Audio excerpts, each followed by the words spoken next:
Welcome to American Chute EasyWave product line of trash and linen chute systems. The EasyWave base station operator training video demonstrates the function of the base station controller within the overall chute control system. It helps operators respond to common chute system conditions by describing the base station user interface and explaining the purpose of chute system equipment sensors.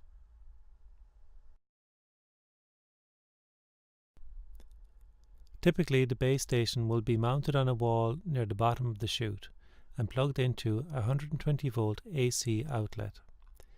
The line voltage input connects to an internal power supply and generates an isolated low voltage DC to power the intake doors and control system electronics. The base station display on the front of the enclosure provides information messages about the chute system status. The toggle switch on the bottom of the enclosure allows the system to be enabled or disabled for the purpose of controlling access to the chute intake doors.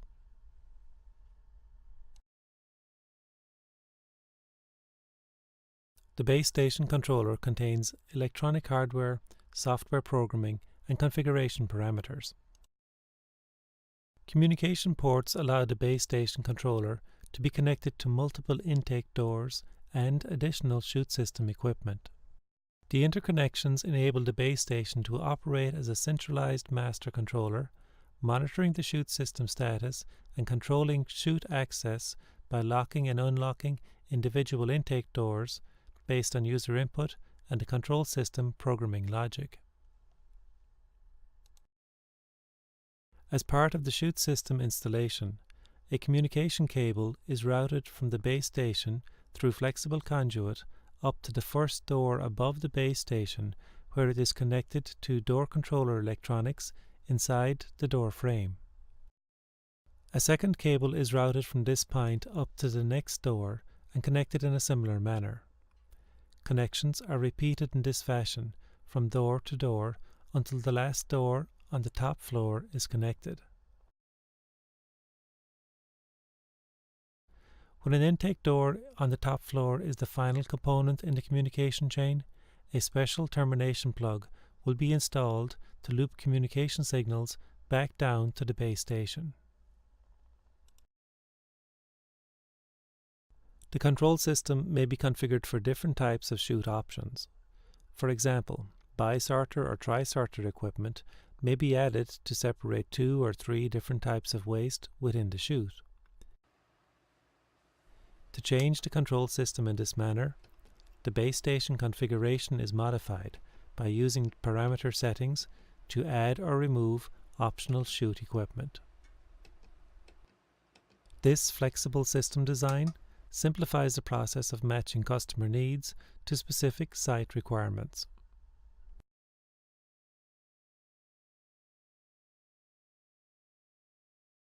When all doors are connected and closed, when the base station is plugged in and enabled, it displays the most common message under normal operating conditions. It means all doors are closed and no alarm conditions have been detected. The chute system is ready and waiting for user input. At all intake doors, the LED indicator on the user interface panel will be off, indicating the chute idle status at each door. The most common operation under normal conditions will be to open an intake door. User input at the door generates a door open request signal. The signal is sent from the user interface panel to the base station controller through the communication cables. When the signal is detected, the base station displays the door open request information and evaluates the state of the chute system to determine if the door may be opened.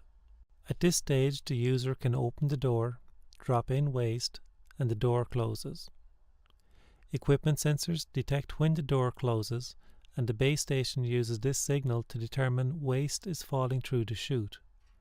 A countdown timer is triggered to wait for the chute chamber to be clear of falling material before the next open door request can be processed.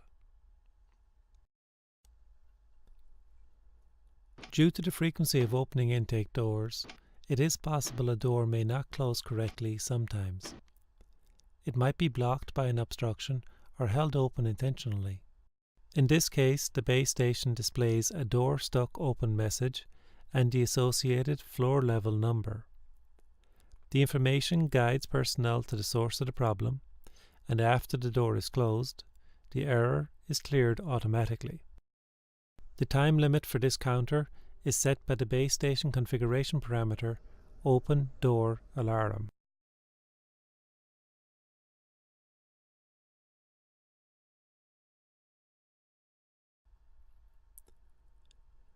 The most common operation under special conditions will be to remove a waste container from under the chute. Typically, this is necessary when the container is full or when it is time to be replaced based on a schedule. Use the toggle switch on the bottom of the base station enclosure to disable the chute system. In this mode, the control system will not unlock intake doors, and the purpose is to prevent users dropping waste into the chute while personnel are interacting with chute equipment. After all operations requiring lockout service mode are complete, set the toggle switch back to the enable position to allow the chute control system to provide intake door access. Before using chute lockout service mode, pay special attention to the state of the chute in case a door is already open. The chute control system cannot force an open door closed. It can only not unlock a closed door. When the toggle switch is set to lockout at the same time a door is open, the display message will not indicate lockout service mode until after the door is closed, and then lockout mode will be enabled automatically as indicated by the display message.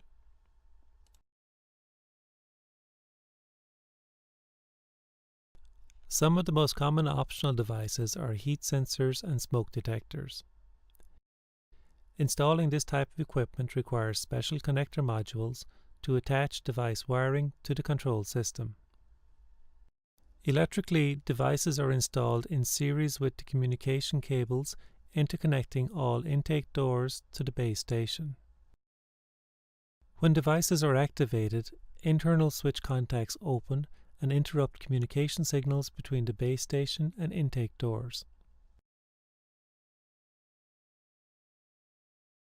The base station detects the fire alarm condition due to the loss of communications with the intake doors.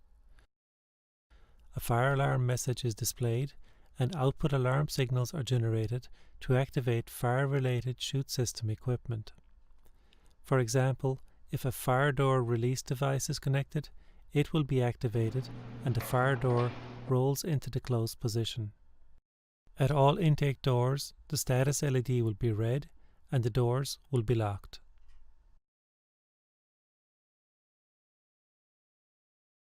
A false fire alarm condition will be detected anytime the base station unexpectedly loses communication with the intake doors.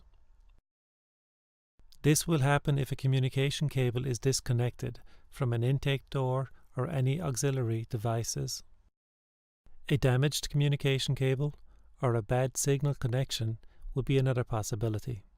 Locating the source of this type of fault is possible by looking at the red indicator lights at each of the intake doors.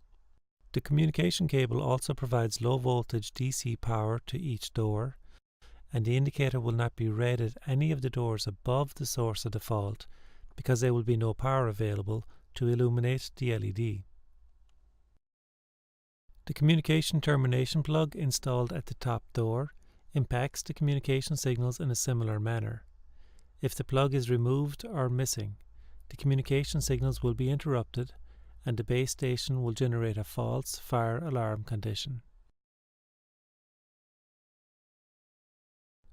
Optional cart sensors can be installed to automatically detect when a container is full and if a container is present.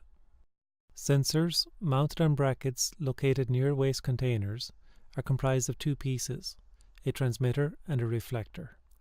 The transmitter emits a beam and the reflector returns the beam back to the transmitter.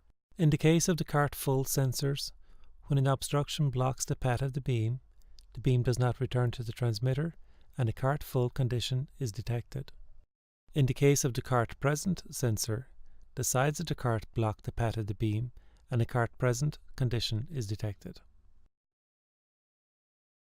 The combination of the sensor functions will generate a chute locked out mode from the time the container is full, keep it in lockout mode while the container is removed, and restore it to normal enable mode after the replacement container is positioned back under the chute.